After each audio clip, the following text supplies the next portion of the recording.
आपल्याची उद्देश माणसं जर कमी होती तर सीसीटीव्ही फुटेज मध्ये एवढं स्पष्ट का दिसत आहे पण राष्ट्रवादी नेते यावर का बोलत नाही? मला वाटतं हा चौकशीचा भाग आहे आणि या विषयावर कृपा करून कुणी राजकारण करू नये. आज दुसराच दिवस आहे आणि अशा विषयात ठीक आहे चौकशी झाली पाहिजे. का झालं, कशामुळे झालं, कोणाचं दुर्लक्ष झालं हा विषय ठीक आहे, पण काहीतरी संशय व्यक्त करायचा, काहीतरी पॉलिटिकली बोलायचं मला वाटतं हे अतिशय अयोग्य आहे. त्या विषयावर कोणी बोलताना थोडं गांभीर्य लक्षात घेऊन विषयाचं बोललं पाहिजे.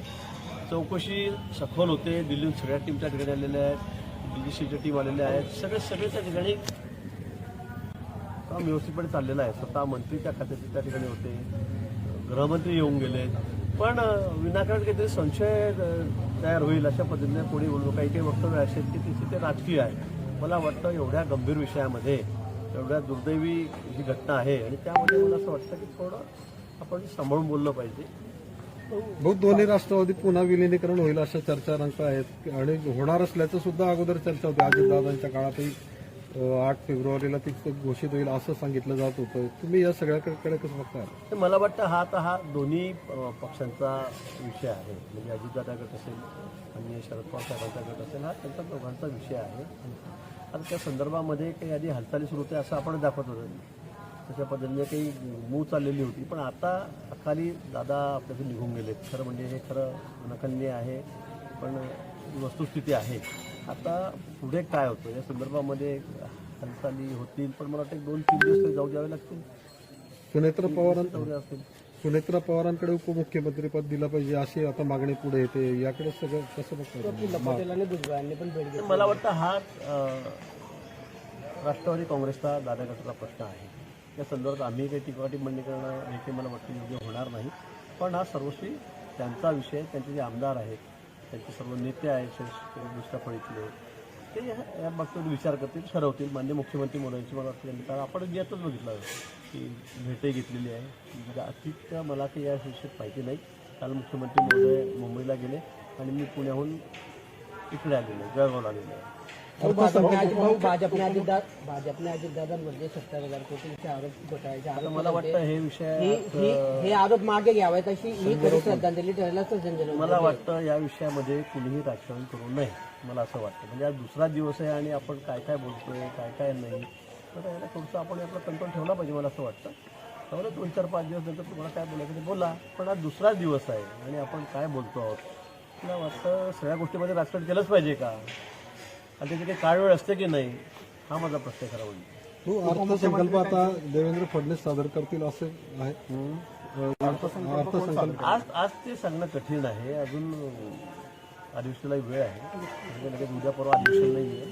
तोपर्यंत अजून काय घडामोडी होतात, कशा पद्धतीने पुढची मंत्रिमंडळाची रचना होते, दादांकडे 3-4 खाते होते ते कुणाकडे जातात. तर माननीय मुख्यमंत्री महोदय आणि राष्ट्रवादीचे नेते आहेत ते आज भेटलेले आहेत, ते ठरवतील. उपमुख्यमंत्री सहित अनेक खाते होते, पण मात्र खाते अजित पवार गटाकडे जाणार का इतर कोणत्या पक्षाकडे जाणार? आता मी काही पक्षाचा सर्व आहे का? तुम्ही मला हा प्रश्न विचारता म्हणजे किती चुकीचं खरं म्हणजे नाही आहे. मला वाटतं की आता या बाबतीमध्ये माननीय मुख्यमंत्री जे आहेत ते या संदर्भावरती आपले सभागृहाचे नेते आहेत, ते या संदर्भामध्ये चर्चा करून निर्णय घेतील. पण लाडक्या बहिणीमुळे राज्य मागे पडल्याचं केंद्रीय सर्वेक्षणामध्ये सांगितलं जात आहे आणि आर्थिक परिस्थिती बिघडली राज्याची असं म्हटलं जातं. पण खरं म्हणजे लाडक्या बहिणींना आम्ही 50 रुपये दर महिना देतो नाही. त्यातून खरं म्हणजे जे बिचारे रंगले गांधलेले आहेत, जे आर्थिकदृष्ट्या दुर्बल आहेत, अशा आमच्या भगिनींना सुद्धा त्यांना सुद्धा त्याचा फायदा मिळतोच आहे. ठीक आहे, थोडं इतके पैसे तिकडे गेल्यामुळे थोडाफार फरक, पण मला वाटतं तोही पडणार नाही. मी तर असं म्हणेन माननीय मुख्यमंत्री आमचे एवढे कुशल आहेत की त्या संदर्भाबद्दल ती सुद्धा जी गॅप आहे ती सुद्धा ते भरून टाकतील. तिथे कुठेही काही फरक पडेल विकासावर. आपण बघतात किती विकासाची कामं झपाट्याने चाललेली आहेत, किती इन्फ्रास्ट्रक्चरची कामं या ठिकाणी राज्यामध्ये चाललेली आहेत. आपणच बघतात सगळ्या दूर बघा, कुठे बघा, कुठल्याही क्षेत्रामध्ये बघा, अतिशय वेगाने कामं सुरू आहेत. थोडाफार फरक पडत असेल, पण त्यातूनही आमच्या भगिनींचा विकासच होतो आहे. ते गरीब आहेत, त्यांना खरं अर्थ गरजू आहेत, त्यांना गरज आहे, त्यांच्याकडे हा पैसा जातो ना, हा कुठे वाया जातो आहे. हा सुद्धा विकासच आहे खऱ्या अर्थी.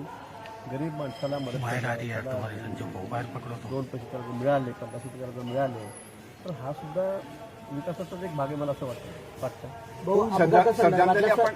अपघातासंदर्भातल्या सर्व गोष्टी बाहेर पडाव्यात म्हणून राज्य सरकारने CIDच्या माध्यमातून या प्रकरणाचा तपास करण्याचे आदेश दिले आणि CIDच्या माध्यमातून तपास देखील सुरू झाला आहे.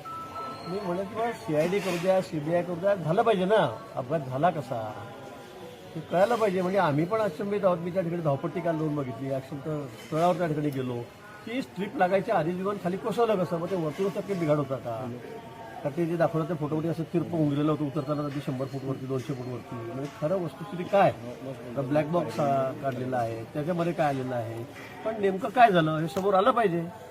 अन्यथा याच्यामध्ये चूक कोणाची आहे, तर चूक असून कोणाला काही शिक्षा काही देता येत नाही, पण नेमकं चुकलं काय हे समोर आलं पाहिजे आणि पुढच्या वेळेला अशा दुर्घटना होणार नाहीत याची काळजी घेतली गेली पाहिजे. भाऊ, संजय राऊत म्हणतायत की भाजपचे जर दादावर प्रेम असेल तर त्यांनी 70,000 कोटीचे जे आरोप दादांवर केले ते माईक नीचे जळगावच्या महापौर श्रद्धांजली अर्पण करताना आपण सांगितलेलं की दादा काही चुकले तर मी त्यांच्याशी बोलायचो. नेमकं मागच्या भाषणामध्ये देखील त्यांनी भाजपवर आरोप केले. नाही, ज्यावेळेला आरोप व्हायचे किंवा दादा त्याचे प्रवक्ते बोलायचे त्यावेळेला मी दादा सांगितलं की दादा थोडं थांबून थोडं जरा बोलायला नको. की दादांचा माझे खूप चांगले संबंध होते. कोणाला विचारा, त्यांच्या नेत्यांना सगळ्यांना विचारा, राष्ट्रवादीच्या दुसऱ्या पहिल्या दादानंतरच्या, तरी आपल्याला सांगतील. कॅबिनेटमध्ये सुद्धा दादा ना माझ्याविषयी बोलल्याशिवाय त्याची कॅबिनेटच पूर्ण होतो. विधानसभेमध्ये सुद्धा आम्ही सोबत होतो त्या विरोधात होतो.